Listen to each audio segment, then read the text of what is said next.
Occasion ఏదైనా location ఎక్కడైనా తెలుగువారి వేడుక అంటే ఆలివ్ మిఠాయి ఉండాల్సిందే. మిఠాయి అంటే ఆలివ్.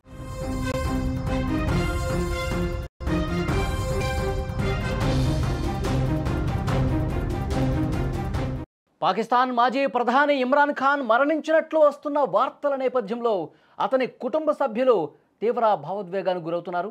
జైల్లో ఉన్న ఇమ్రాన్ ఖాన్ను చూసేందుకు వెళ్లిన కుటుంబ సభ్యులకు పోలీసులు అనుమతి ఇవ్వకపోవడంతో తీవ్ర చర్చనీయాంశమైంది. అంటే అనుమానాలకి బలం చేకూర్చే విధంగా అక్కడ పరిస్థితులు కనిపిస్తున్నాయి. దీనికి తోడు ఇమ్రాన్ ఖాన్ మద్దతుదారులు ఇమ్రాన్ను చూపించాలంటూ పెద్ద ఎత్తున నిరసన తెలియజేస్తా ఉన్నారు, ఆందోళన చేస్తున్నారు. ఇమ్రాన్ జైల్లో ఉన్నారు. అదియాలా జైలు వద్ద తీవ్రమైనటువంటి ఉద్రిక్త పరిస్థితులు అక్కడ కనిపిస్తూ ఉన్నాయి. స్క్రీన్ మీద మీరు చూస్తున్నారు, ఆందోళనకు సంబంధించిన దృశ్యాలు మీరు చూస్తున్నారు. ఇమ్రాన్ ఖాన్ పార్టీకి సంబంధించిన కార్యకర్తలు పెద్ద ఎత్తున రోడ్ల మీదకి వచ్చి ఆందోళన చేస్తున్నటువంటి పరిస్థితి ఉంది. ఇమ్రాన్ ఖాన్ 2023 ఆగస్టు నుంచి అడియాలా జైల్లో ఉన్నారు. ఆయన్ని హతమార్చినట్లుగా సోషల్ మీడియాలో ఒక్కసారిగా వార్తలు బయటకు రావడంతో మొత్తం పాకిస్తాన్లో ప్రధాన నగరాల్లో వీధుల మీద ఇమ్రాన్ ఖాన్ పార్టీ కార్యకర్తలు నిరసన ప్రదర్శనలు, ఆందోళన చేస్తున్నారు. ఇమ్రాన్ ఖాన్ని చూపించాలి, బయట ప్రజలకు చూపించాలంటూ పాకిస్తాన్లో ఆందోళనలు తీవ్రమవుతున్నటువంటి పరిస్థితి ఉంది.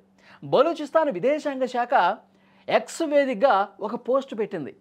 పాకిస్తాన్ ఆర్మీ చీఫ్ ఆసిమ్ మునీర్ ఎవరైతే ఉన్నారో అతను, అలాగే నిఘా విభాగం ఐఎస్ఐ వీళ్ళిద్దరూ కలిసి ఆయన్ని చంపేశారు అని చెప్పి అందులో రాసుకొచ్చింది బలూచిస్తాన్ విదేశాంగ శాఖ. పలు మీడియా సంస్థలు దీనికి సంబంధించి వార్తలు ప్రచురిస్తూ ఉంది. సామాజిక మాధ్యమాల్లో కొన్ని పోస్టులు కూడా కనిపిస్తున్నాయి. ఇమ్రాన్ ఖాన్ కింద పడిపోయినట్టుగా, ఇమ్రాన్ ఖాన్ పూర్తిగా నిర్జీవ స్థితిలో ఉన్నట్టుగా కొన్ని ఫోటోలు బయటకు వస్తున్నాయి. సోషల్ మీడియాలో చక్కర్లు కొడుతున్నాయి. అవి చూసిన వాళ్ళు అందరూ కూడా ఇమ్రాన్ ఖాన్కి ఏమైంది, ఇమ్రాన్ ఖాన్ని జైల్లో ఏం చేశారు, ఇమ్రాన్ ఖాన్ని చంపేశారు అంటూ కూడా పెద్ద ఎత్తునటువంటి వార్తలు వస్తున్న పరిస్థితి. పెద్ద ఎత్తున ఆందోళన జరుగుతోంది. తీవ్ర ఉద్రిక్తమైన పరిస్థితులు కనిపిస్తున్నాయి. రోడ్ల మీదకి వచ్చి ప్రభుత్వానికి, అధికారులకు వ్యతిరేకంగా ఆందోళన చేస్తూ ఉన్నారు. ఈ ఆందోళనలు రోజు రోజుకి గంటకి పెరిగిపోతూ ఉన్నాయి. ఇమ్రాన్ ఖాన్ని చూపించాల్సిందే, ఈ వార్తల్లో నిజం ఉందా లేదా చెప్పాల్సిందే. అయితే ఇప్పటి వరకు అసలు ఏది నిజం ఏది కాదు అన్న విషయానికి సంబంధించి అధికారికంగా ఒక్క ఆధారం కూడా బయటకు రాల. ఈ వార్తల నేపథ్యంలో ఇమ్రాన్ సోదరీమణులు నిన్న రాత్రి జైలు దగ్గరికి వెళ్ళారు. వెంటనే మా బ్రదర్ని కలవాలి, మేము కలిసేందుకు అవకాశం కల్పించండి అని చెప్పి డిమాండ్ చేశారు. కానీ పోలీసులు అందుకు అనుమతించకపోగా వాళ్ళ సిస్టర్స్ని, ఇమ్రాన్ ఖాన్ అక్కడికి వచ్చినటువంటి సిస్టర్స్ కావచ్చు, ఇతర కుటుంబ సభ్యుల మీద వాళ్ళు లాఠీ చార్జ్ కూడా చేసినట్టుగా వార్తలు వస్తూ ఉన్నాయి. సో ఈ పరిణామాలన్నీ జరిగినటువంటి నేపథ్యంలో అసలు పాకిస్తాన్లో ఏం జరుగుతుందో ఎవరికి అర్థం కావట్లేదు. పాకిస్తాన్లో జైల్లో ఉన్నటువంటి ఇమ్రాన్ ఖాన్ నిజంగా అసలు ఉన్నాడా, బతికే ఉన్నాడా లేదా కూడా ఎవరికి అంతుపట్టినటువంటి విషయం కనిపిస్తోంది. గతంలో ఆయన జైలు నుంచే లేఖలు రాశారు. ప్రభుత్వానికి వ్యతిరేకంగా ఆయన ప్రభుత్వాన్ని విమర్శిస్తూ అసలు ఈ ప్రభుత్వం ఉందా లేదా, ప్రజలు ఎన్ని ఇబ్బందులు పడుతుంటే పట్టించుకోరా అంటూ ప్రభుత్వాన్ని, పాలకుల్ని ప్రశ్నిస్తూ జైలు నుంచి లేఖలు రాశారు గతంలోనే. కానీ ఇప్పుడు అసలు ఆ లేఖలే కనిపించట్లేదు. అసలు ఇమ్రాన్ ఖాన్ ఏదన్నా విషయానికి సంబంధించి గతంలో స్పందించేవాడు, కనీసం స్పందన లేదు.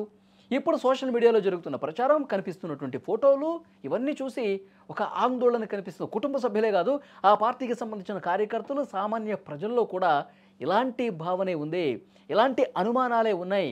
ఇవి బలపడుతున్నాయి. ఎందుకంటే ప్రభుత్వం స్పందించట్ల, అధికారికంగా ఎవరు ఏం చెప్పట్లేదు. నిజంగా లేదు. ఒక లెటర్, గతంలో లెటర్ వచ్చింది కదా, ఆయన సిగ్నేచర్తో ఇంకొక లెటర్ రిలీజ్ చేసి మీరెవరూ ఆందోళన చేయకండి, నేను ఆరోగ్యంగానే ఉన్నాను, నాకేం పర్లేదు, ఆ పుకార్లు నమ్మొద్దని చెప్పి ఒక అఫీషియల్గా ఒక లెటర్ వచ్చింది అనుకోండి, ఈ ఆందోళన విరమిస్తారు కదా, అలాంటి లెటర్ ఏమీ రావట్లేదు. నిజంగా బతికుంటే ఆయనతో ఒక చిన్న వీడియో రూపంలోనూ, ఆయన వాయిస్ రూపంలోనూ ఏదన్నా రిలీజ్ చేస్తే ఆ ఆధారాన్ని బట్టి అయినా ఎస్ ఆయన బతికే ఉన్నాడు, ఆయనకి ఏం ప్రాణాలకి ఏం ఇబ్బంది లేదని చెప్పి అర్థమవుతుంది. సోషల్ మీడియాలో వచ్చినటువంటి వదంతుల్ని నమ్మొద్దు అని చెప్పి ఆ కార్యకర్తలకు కూడా కొంత క్లారిటీ ఇచ్చినటువంటి పరిస్థితి ఉంటుంది కదా, ఆ కుటుంబ సభ్యులకు కూడా కొంత ధైర్యం ఇచ్చినటువంటి పరిస్థితి ఉంటుంది కదా. కానీ అవేమీ లేకపోవడంతో ఆందోళన అంతకంతకు పెరుగుతోంది. రోడ్ల మీదకి జనం వచ్చేస్తున్నారు. తెహ్రీకే ఇన్సాఫ్ పార్టీ కార్యకర్తలు, ఇమ్రాన్ ఖాన్ పార్టీ ఆ కార్యకర్తలు పెద్ద ఎత్తున రోడ్ల మీదకి వచ్చి బైఠాయించి నిరసనలు తెలియజేస్తూ ఉన్నారు, ఇమ్రాన్ ఖాన్ని చూపించాల్సిందే అంటూ. కానీ బలూచిస్తాన్ విదేశాంగ శాఖ ఏదైతే పోస్ట్ చేసిందో ఆసిమ్ మునీర్, అలాగే ఈ నిఘా విభాగం ఐఎస్ఐ వీళ్ళిద్దరూ కుట్ర పన్ని ఆయన్ని జైల్లోనే చంపేశారు అని రాసుకొచ్చింది. ఆయనకు ఆరోగ్యం కూడా అంతగా సహకరించాల, ఇది కూడా ఉంది.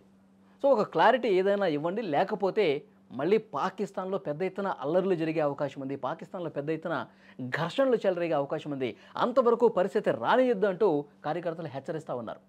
మరి ఏం జరుగుతుందో ఏమో తెలియదు కానీ గంట గంటకి అక్కడ ఉద్రిక్త పరిస్థితులు పెరిగిపోతున్నాయి.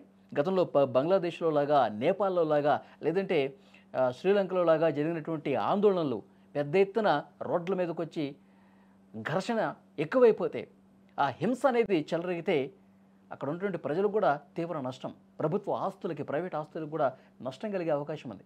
సో అలాంటి పరిస్థితి రాకూడదు అంటే ఒక క్లారిటీ ఇవ్వాల్సిన బాధ్యత అక్కడ పాలకుల మీద ఉంది. మరి అక్కడ పాలకులు ఎంత నిజాయితీగా ఉంటారో మనం చూస్తూనే ఉన్నాం. పాకిస్తాన్ని ప్రపంచంలో ఏ దేశం కూడా నమ్మదు పాకిస్తాన్ని. మరి ఇమ్రాన్ ఖాన్ విషయంలో ఏం జరిగిందో వాస్తవాలు బయటికి రావాలంటే క్లారిటీ ఇవ్వాల్సిన అవసరం ఉంది. ఏం జరగబోతుందో చూడాలి.